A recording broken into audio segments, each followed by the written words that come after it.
सत श्री अकाल साथियों, एक क्लास यूट्यूब चैनल ते एक बार फिर आप सब का स्वागत है। साथियों, असी चर्चा कर रहे सी पंजाबी दी व्यंजन धुनियां ते, जिसनू अगे असी दो वर्गां विच वंड के समझना सी। पहला जिहड़ा वर्ग असी समझिया उच्चारण स्थान के आधार ते। उच्चारण स्थान तो बाद अज असी चर्चा करनी है व्यंजन धुनियां ते ही, पर किस आधार ते? उच्चारण दे ढंग या विधि दे आधार ते। सो साडा बिंदु की है तो व्यंजन धुनियां ही पढ़ रहे हैं। सो उच्चारण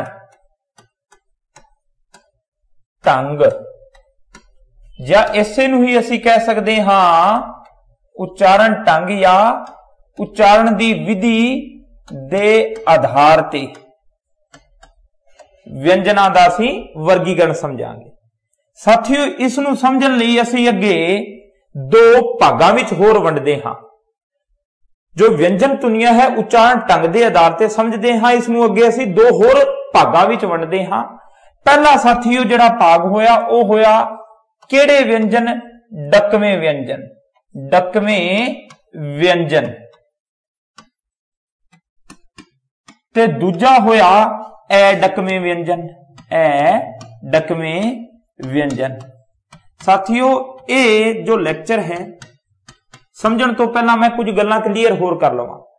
तुसी इस तो पहला जो असी वर्गीकरण पढ़िया है कुछ गल्लां पहला तो जाणू सी।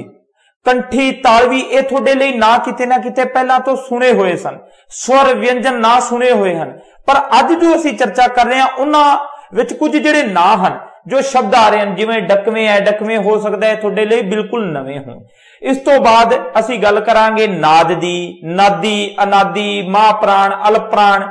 ये थोड़े लिए ना थोड़े बहुत नवे हो सकते हैं। सो असी इन्हां नूं पूरा समझांगे। सो सब तो पहला असी वेखना है डकवें व्यंजन। डकवें व्यंजन किन्हां नूं कहंदे है? साथियों, पंजाबी विच जे सब तो वध किसी व्यंजना की गिनती है तो डकवें व्यंजन ही हैं। पंजाबी विच डकवें व्यंजन सब तो वध हन। किन्ने हन? 15 मन्ने जाते हैं। ये किन्ने हन? 15। साथियों, डकवें व्यंजन सब तो पहला असी लवांगे परिभाषा। मैं इत्थे तुहाडे नाल सांझी करां डकवें की है। वो व्यंजन जिन्हां नूं बोलण लग्या साह दी जो हवा है, असी कह सकते हैं साह दी जो हवा है वो धुनियां जिन्हां नूं उच्चारण करन लग्या साह दी हवा नूं एक बार की पवे, एक बार असी कह सकते हां रोक पा के फिर धक्के वांग साह दी हवा नूं रोक के साह दी हवा नूं रोक के धक्के वांग बाहर फिर कढ़िया जाता है। धक्के वांग बाहर कढ़िया जाता है। उन्हां नूं की आखदे हां डकवें। ते अडकवें की परिभाषा की हुई? साह दी हवा नूं पूरी तरह रोक नहीं पैंदी। डकवें विच तां साह दी हवा नूं एक बार रोक के फिर धक्के वांग बाहर कढ़िया जाता है, ते अडकवें विच साह दी हवा नूं पूरी तरह रोक नहीं पैंदी। ये इन्हां विच मूल डिफरेंस हो गया डकवें ते अडकवें विच। हुण देखो अगे होर असी क्लीयर बिल्कुल कर लांगे इन्हां नूं। डकवें नूं असी पहला सब तो लैने आ। डकवें व्यंजन किहड़े होए इन्हां नूं असी किन्ने अगे होर वर्गां विच वंड के ते समझना है। देखो, डकवें नूं समझण तो पहला मैं जिहड़े कुछ वर्ग हन डकविआं नाल संबंधित वो पहला इत्थे लिख लवां। साथियों, डकविआं नूं असी समझण लई कै तो लैके पै वर्ग जो किन्ने हो गए? ये 5 वर्ग। इन्हां दे जिहड़े पहला दूजा ते तीजा अखर हन इन्हां नूं ही समझना है। पर मैं इत्थे जो वर्णमाला दे कै तो पै दे जो पूरे ही अखर लिखना हा पहला, ते कुछ होर जिहड़ियां गल्लां हन वो भी तुहानूं इत्थे समझाउणा। सब तो पहला कै वर्ग असी जिवें लिखीए कक्का, ऐसे तरह साथियों खक्खा, गग्गा, कग्गा, ऊंगा, ऐसे तरह चच्चा, छच्छा, जज्जा, चज्जा, यंया, टैंका, ठट्ठा, डड्डा, टड्डा, अणाणा, तत्ता, थत्था, दद्दा, तद्दा, नन्ना, पप्पा, फफा, बब्बा, पब्बा ते मम्मा। किन्ने हो गए साथियों ये वर्ग? 2 2 4 ते 1 5। ये 5 वर्ग हैं। हुण देखो इन्हां विचों कुछ जो मूल गल्लां देखो समझ लो। इत्थे पहला ਇਹ ਤਾਂ ਜਿਹੜਾ ਹੋਇਆ ਸਾਥੀਓ ਇਹ ਤਾਂ ਨਾਸਕੀ ਹੀ ਹੈ। ਇਹਨਾਂ ਨੂੰ ਤਾਂ ਅਸੀਂ ਇਹ ਪੰਜੇ ਜੋ ਹੋਏ हर वर्ग का कै तो लेके पै वर्ग का जिहड़ा पंजवां अखर होया ये सारे दे सारे एक ही होए नासकी या इन्हां नूं ही असीं बोलदे हां साथियों अनुनासिक। अनुनासिक व्यंजन, अनुनासिक व्यंजन ये तां नासकी या अनुनासिक मूंह दे अलावा नक राही भी आवाज आउंदी है तुसीं जाणो। हुण देखो साथियों समझण वाली गल की है, इन्हां विचों ये जिहड़े हर वर्ग का चौथा अखर है डकवे विच इन्हां नूं शामिल नहीं किया जाता, पर यह क्योंकि रवायती जो चलिया आ रहा है वर्णमाला चली आ रही है ये धुनियां शब्दां विच तां विचरदियां हन। जदों भी असीं कोई शब्द साथियों लिखते हाँ ये शब्दां विच तां अजोकी पंजाबी दी जे गल करिए शब्दां विच ये धुनियां हन। जिवें मैं एक शब्द बोलदा हाँ कंगा तां इत्थे कंगा शब्द लिखण लग्गिया गै धुनी असीं लिखदे हाँ पर असल विच गै धुनी विचर रही है शब्द विच, पर उसकी आवाज कै वाली है ही नहीं, उसकी आवाज गै वाली है की है। खैर अगे मैं समझावांगा। इसलिए ये जो धुनियां हन ये जो महाप्राण नादी महाप्राण धुनियां हन ये शब्दां विच रहिंदियां जरूर हन पर इन्हां दी धुनी या आवाज अपने वर्ग दे तीजे अखर विच बदल जाती है जो अगे बाद विच समझावांगा। सो इत्थे एक बार समझण लई असीं डकवियां नूं समझना। डकवियां दी संख्या मैं 15 दसी है। डकवियां नाल संबंधी जिहड़े अखर होए ओ साथियों यही होए पहला दूजा ते तीजा। इसे तरह इन्हां वर्गां दे भी पहला दूजा तीजा टोटल 35 है 15।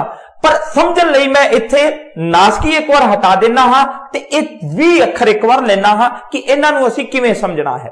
देखो इत्थे मैं सब तो पहला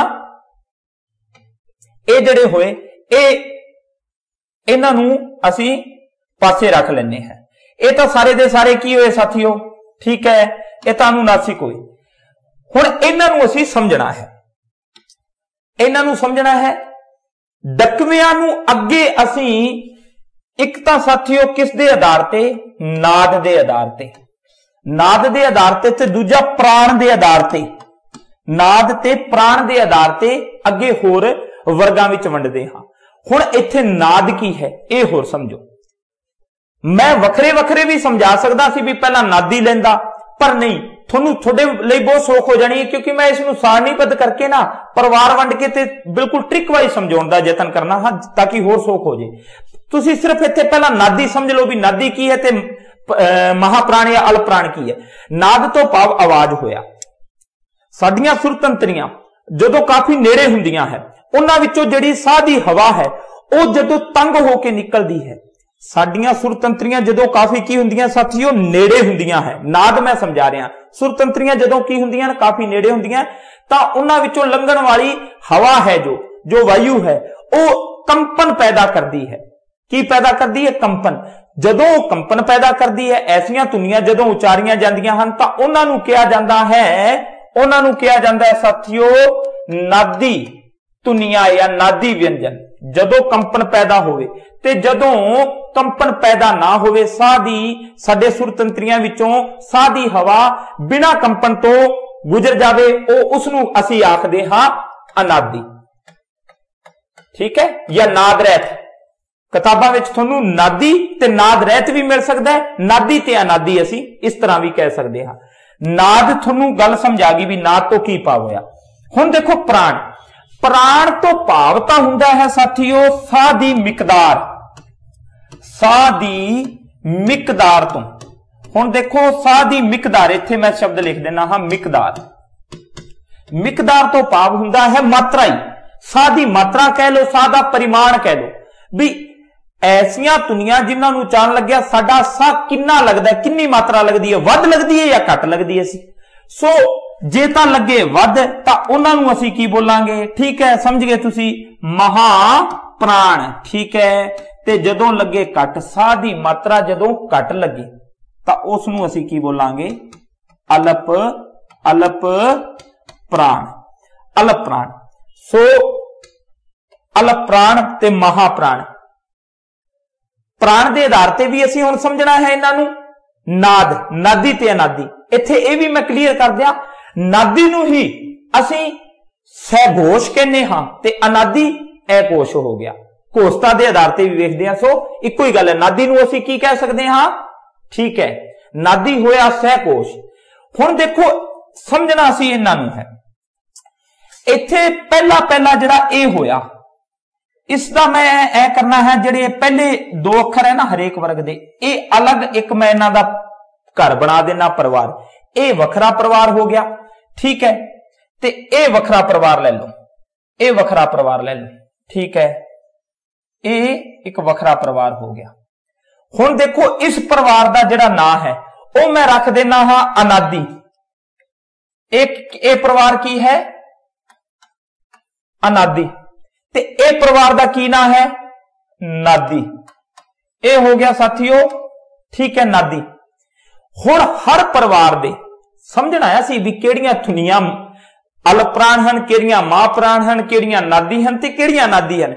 इसनूं समझण लई एक ट्रिक बनाई है कि असीं ए जो ए 20 अखर तुहाडे सामने हन, इन्हां 20 अखरां दे दो असीं परिवार बना ले। पहला ते दूजा हर वर्ग दा जिहड़ा पहला दूजा अखर है ए वखरा परिवार, तीजा चौथा ए वखरा परिवार। पहला जिहड़ा परिवार होया इसनूं असीं बोलांगे अनादि परिवार, अनादि कर, ते दूजा अनादि कर, ठीक है। हुण हर परिवार दे विच जिहड़े दो दो मैंबर हन उन्हां दे असीं वक्खो वखरे उन्हां दे भी नां रख लैने हां, एक छोटा एक वड्डा। हुण देखो ये जो पहला होया कै चै टै तै ते पै, ये हर वर्ग दा पहला अखर, इन्हां नूं असीं बोलदे आ साथियों अलप प्राण, अलप प्राण, ठीक है। ते जिहड़ा दूजा होया ये होया महाप्राण, मैं शोर्ट ते लिख देना इत्थे, ये होया महाप्राण, ठीक है। हुण आ जाओ दूजे खर्चे, दूजे खर्चे भी इसे तरह पहला मैंबर, ठीक है, अलप प्राण ते दूजा महाप्राण, बस यही समझना सी। डकवें कंप्लीट हो चुके हैं। वैसे हुण देखो ध्यान रखने योग की गल्लां हन। पहला देखो दो परिवार वंडे अनादि ते नादी, हर वर्ग दा जिहड़ा पहला ते दूजा अखर है इसनूं असीं बोलदे हां अनादि, इसनूं बोलदे हां अनादि। ते हर वर्ग दा तीजा ते चौथा, वैसे असीं की मन्नांगे अगे, असीं हुण देखो आ गौर करियो, हर वर्ग दा तीजा अखर ही नादी विच असीं गिनना है, क्योंकि कग्गा झज्जा डड्डा तद्दा ते पब्बा इन्हां नूं असीं किसी भी वर्ग विच सम्मिलित नहीं करना। ये अंत विच मैं दसूं क्यों नहीं करना, इत्थे सिर्फ समझाण लई ताकि थोड़े सारनी समझ आ जाए भी पहला अलप्राण दूजा महाप्राण तीजा अलप्राण फिर महाप्राण। इसलिए इत्थे मैं लिखे जरूर हन, पर ये जो होए ये जो पंजे इन्हां नूं असीं किथे भी सम्मिलित नहीं करांगे, ठीक है ना। असीं नादी अनादि अलप्राण ते महाप्राण का कॉन्सैप्ट समझण लई सिर्फ ये शुरुआती 15 ही अखर समझने हैं। ये तां सिर्फ मैं इत्थे लिखते भी चलो थोड़ा होर सोख हो जाए भी पहला अलप्राण है दूजा महाप्राण है, या हिंदी नाल जो बच्चे समानता करके वेखदे ने उन्हां नूं समस्या ना आवे, इसलिए ठीक है। सो अनादि ए हो गए, ए नादी हो गए। अलप्राण हर वर्ग दा देखो अलप्राण, हुण इन्हां विचों समझो अलप्राण किहड़े होए, इन्हां नूं हुण गिनना नहीं तुसीं, हुण एक बार इन्हां नूं गिनना ही नहीं है। इत्थे मैं ऐस करके इन्हां नूं मैं इरेज कर देना। ये जिहड़े होए साथियों ये है जिहड़े इन्हां नूं आपां साफ कर दिंने आ। इत्थों तक ही समझना सी बस। हुण आपां ज्यों दा त्यों ये लैने हां, ये रह गए अपने कोल 15 रह गए। ये 15 की होए डकवें व्यंजन, पहली गल। फिर हुण डकवियां विच साथियों देखो महाप्राण किहड़े होए, महाप्राण जिहड़े होए वो 5 ही है। महाप्राण किहड़े है 5 ही है, खखा छच्छा ठट्ठा थत्था ते फफा, ये महाप्राण है। बाकी जो बच गए वो की है अलप्राण। सो अलप्राण किहड़े होए, हर वर्ग दा पहला ते तीजा ए तां होए अलप्राण, ठीक है, ते हर वर्ग दा दूजा ए होया महाप्राण। बस ये हन डकवें व्यंजना दा वर्गीकरण असी करके वेख्या है, ठीक है। हुण मैं चलदा हां साथियों अगे। इत्थे ही चलो आपां जो क्यों नहीं सम्मिलित करे, बच्चे जिग्यासा वैसे उड़ीक रहे होंगे कि इन्हां नूं इत्थे ही समझ लीए। देखो घग्गा होया, झज्जा है, डड्डा है, तद्दा है ते इस तो अलावा पब्बा। ये असल विच देखो शब्दां नाल तुसीं समझ सकदे हो। जदों तां हुण गौर करियो, मेरे अगले जो शब्द हैं इन्हां नूं समझो जी, भी जदों तां इह शब्दां विच विचरण, जदों तां किसी शब्द दे इह शुरू विच आउण, किसी शब्द दे शुरू विच आउण, जिवें इह शब्द होया, मैं शुरू विच आउण, जिवें मैं शब्द ही लिखिया घर ही शब्द लिख देना कर, तां ਇਹ ਜਦੋਂ ਸ਼ੁਰੂ ਵਿੱਚ ਵਿਚਰਦੇ ਹਨ ਤਾਂ ਆਪਣੇ ਵਰਗ ਦੇ ਪਹਿਲੇ ਅੱਖਰ ਵਿੱਚ ਆਵਾਜ਼ ਦਿੰਦੇ ਹਨ, ਤੇ ਜਦੋਂ ਇਹ ਕਿਸੇ ਸ਼ਬਦ ਦੇ ਵਿਚਕਾਰ ਜਾਂ ਅੰਤ ਤੇ ਜਾਂ ਬਾਅਦ ਵਿੱਚ ਆਉਣ ਤਾਂ ਅਸੀਂ ਕਹਿ ਸਕਦੇ ਹਾਂ ਕਿ ਇਹ ਆਪਣੇ ਵਰਗ ਦੇ ਤੀਜੇ ਵਿੱਚ ਬਦਲ ਜਾਂਦੇ ਹੈ, ਤੀਜੇ ਅੱਖਰ ਦੀ ਆਵਾਜ਼ ਦਿੰਦੇ, ਇਸ ਲਈ ਇਹਨਾਂ ਨੂੰ ਕਿਤੇ ਵੀ ਸੰਮਿਲਿਤ ਨਹੀਂ ਕੀਤਾ ਜਾਂਦਾ। ਠੀਕ ਹੈ ਨਾ। ਜਿਵੇਂ ਹੁਣ ਦੇਖੋ ਪਹਿਲੇ ਸ਼ਬਦ ਦੇ ਜਦੋਂ ਇਹ ਪਹਿਲੇ रूप विच आउंदे हैं तां बोलिया, हुण देखो इहनूं बोल के वेखो, क्योंकि पंजाबी सुरात्मक भाषा है, ये वैसे नादी मां प्राण धुनियां हन, सो ये किवें देखो इहनूं बोल के वेखो, घर घर सानू भुलेखा कै दी जगह किस दा पैंदा है, कै दा पैंदा है, कै दा पैंदा है, कै प्लस ए, घर घर, समझाई गल। ऐसे तरह साथियों जिवें मैं एक शब्द होर लिखदा, जिवें मान लो आलो झंडा लिखदा, ये की होया झंडा, सानू भुलेखा झंडा नहीं बोलते हम इसको, हमने इसको झंडा नहीं बोला, पंजाबी सुरात्मक भाषा है, हमने क्या इसको उचारा झंडा, चै दी आवाज आ रही है कि नहीं। सो जदों ये शब्दां दे शुरू विच आउंदे हन तां ये अपने वर्ग दे पहले अखर विच बदल जांदे हन, ते जदों ये बाद विच आउंदे हन, जिवें बाद विच मैं इधर लिख दियां, बाद विच जिवें यही मैं शब्द लिखदा हां कंगा, साथियों इत्थे गै जरूर शब्द विच जरूर सानू दिस जरूर रहा, पर आवाज एक कै दी दे ही नहीं रहा, आवाज तो ऐसी आ रही है, गै गमले वाली ही आ रही है, कंगा कंगा कंघा नहीं है, इसलिए असी इन्हां नूं किते भी सम्मिलित नहीं करते। ऐसे तरह आ वेख लो, झै नूं समझ लो, भावें जिवें मैं शब्द लिखदा हां यही लिख लो, समझ लो भाव समझी शब्द लिखता, समझ।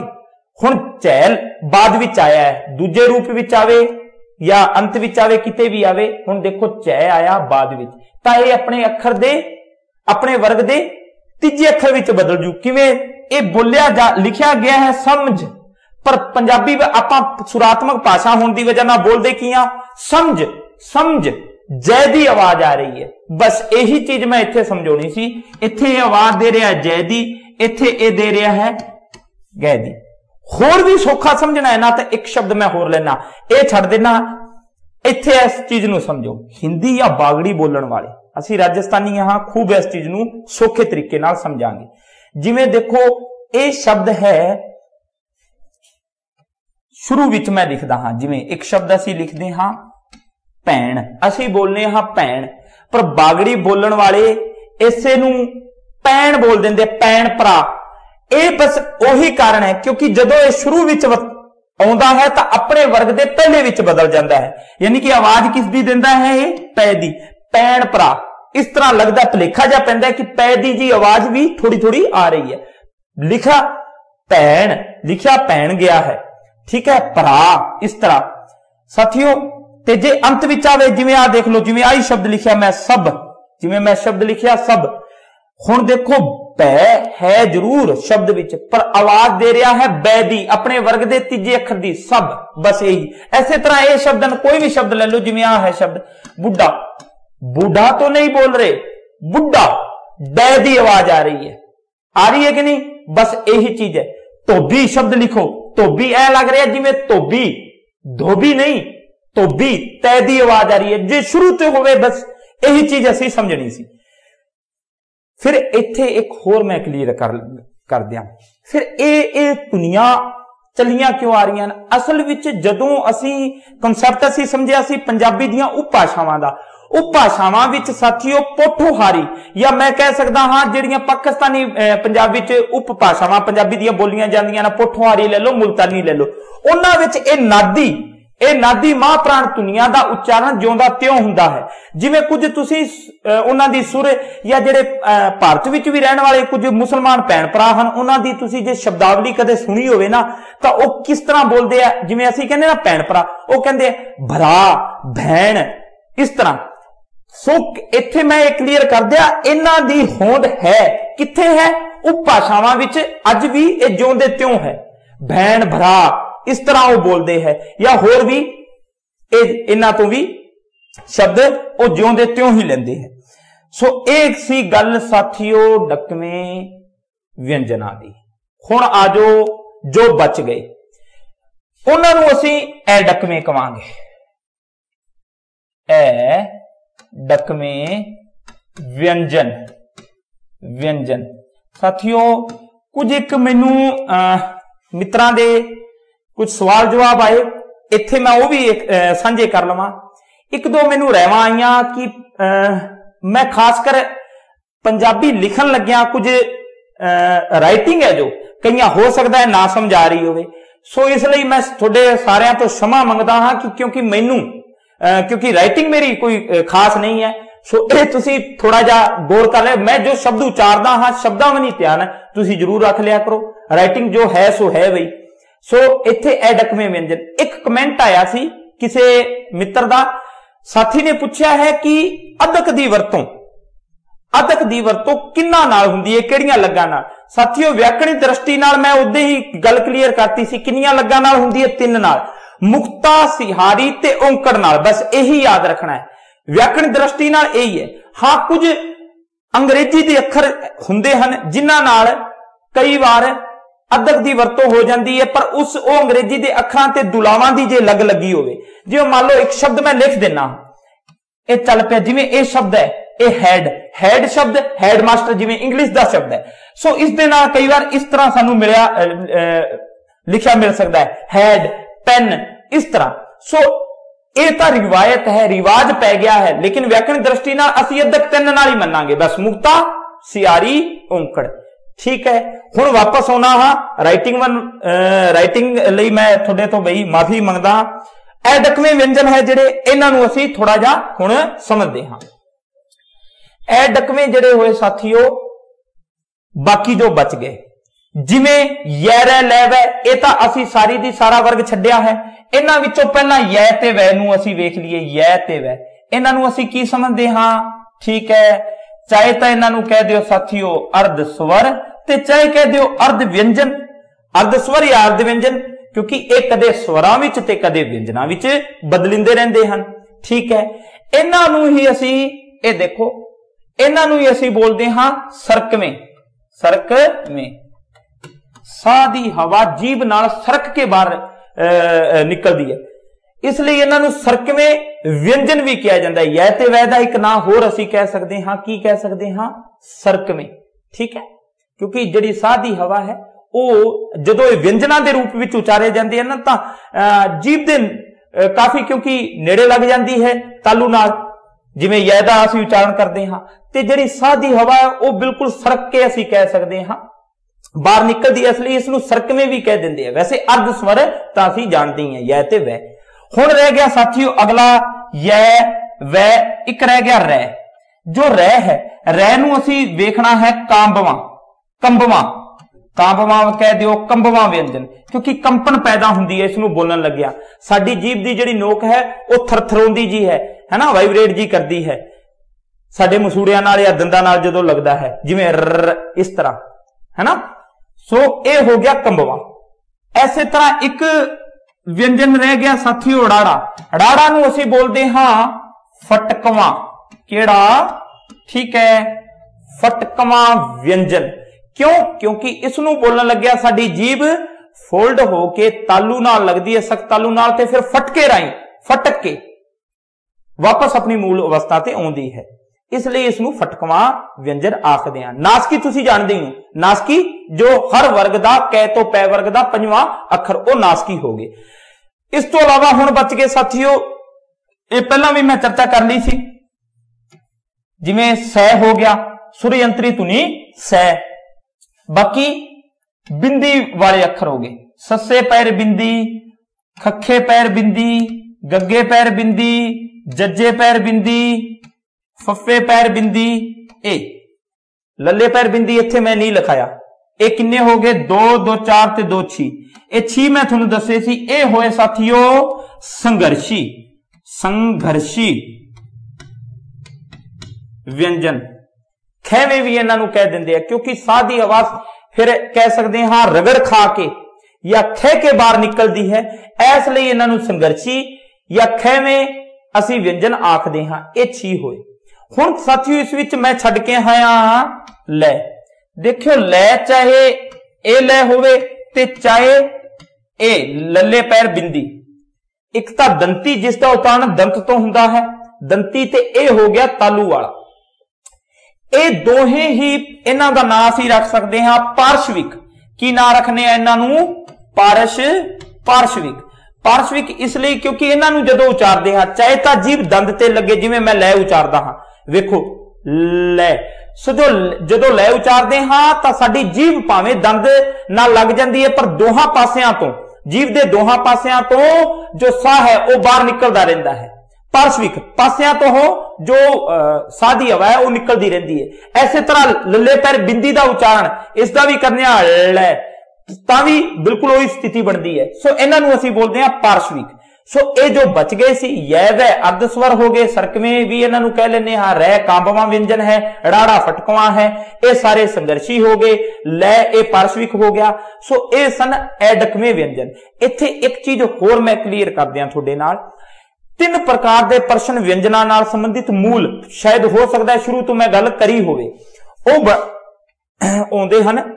एक तो यह कि पंजाबी विच व्यंजना की गिनती कितनी है, जो कि पंजाबी विच जो वर्णमाला विच क्योंकि 41 अखर हैं, 3 असीं कढ दिंदे हां स्वर वाहक या जिन्हां नूं असीं स्वर आखदे हां। पिछे किन्ने बचे? ठीक है 38 बचे। हुण गौर करियो 38 विचों मूल पंजाबी विच जे स्वर पूछे जाण तां उत्तर तुहाडा बनदा है 32। ये तां होए मूल पंजाबी विच व्यंजन किन्ने हन? 32। इत्थे अजोकी पंजाबी की गल करिए 41 विचों 3 कड्डे 38 रह गए। हुण 38 विचों जो शुद्ध मन्ने जाते हैं ना, शुद्ध व्यंजना की गिनती कितनी मन्नी जाती है? हाँ, ये 29 मन्नी जाती है। यह ध्यान रखियो जी, 29 मन्नी जाती है। क्यों मन्नी जाती है? इहदे विच साथियों महाप्राण धुनियां ओही जिहड़े हर वर्ग का चौथा वो तो सम्मिलित करनियां ही नहीं है। ठीक है, यह सम्मिलित नहीं करनियां, 5 निकल गया। ऐसे तरह साथियों सस्से पैर बिंदी अखां विचों 2 नूं कढ दईए, सस्से पैर बिंदी ते लल्ले पैर बिंदी, इन्हां नूं कढ दईए ते विचले जो बाकी 4 बच गए, किहड़े किहड़े बच गए? खखे पैर बिंदी, गग्गे पैर बिंदी, ऐसे तरह असीं वेख सकते हैं जज्जे पैर बिंदी ते फफे पैर बिंदी। इन्हां दे भी कोई निखरवे रूप नहीं वेखण नूं मिलदे। कुल मिला के 5 ते 4 9 होर कटा दिओ, 38 विचों किन्ने बच गए? 29। सो ए भी सम्मिलित नहीं किए जाते। शुद्ध पंजाबी के व्यंजना की गिनती 29 है। सो ये सन उच्चारण ढंग या उच्चारण की विधि के आधार पर कि असी किस तरीके नाल व्यंजना नूं बोलते हाँ। ठीक है, सो मिलते हाँ अगली क्लास विच। धन्यवाद।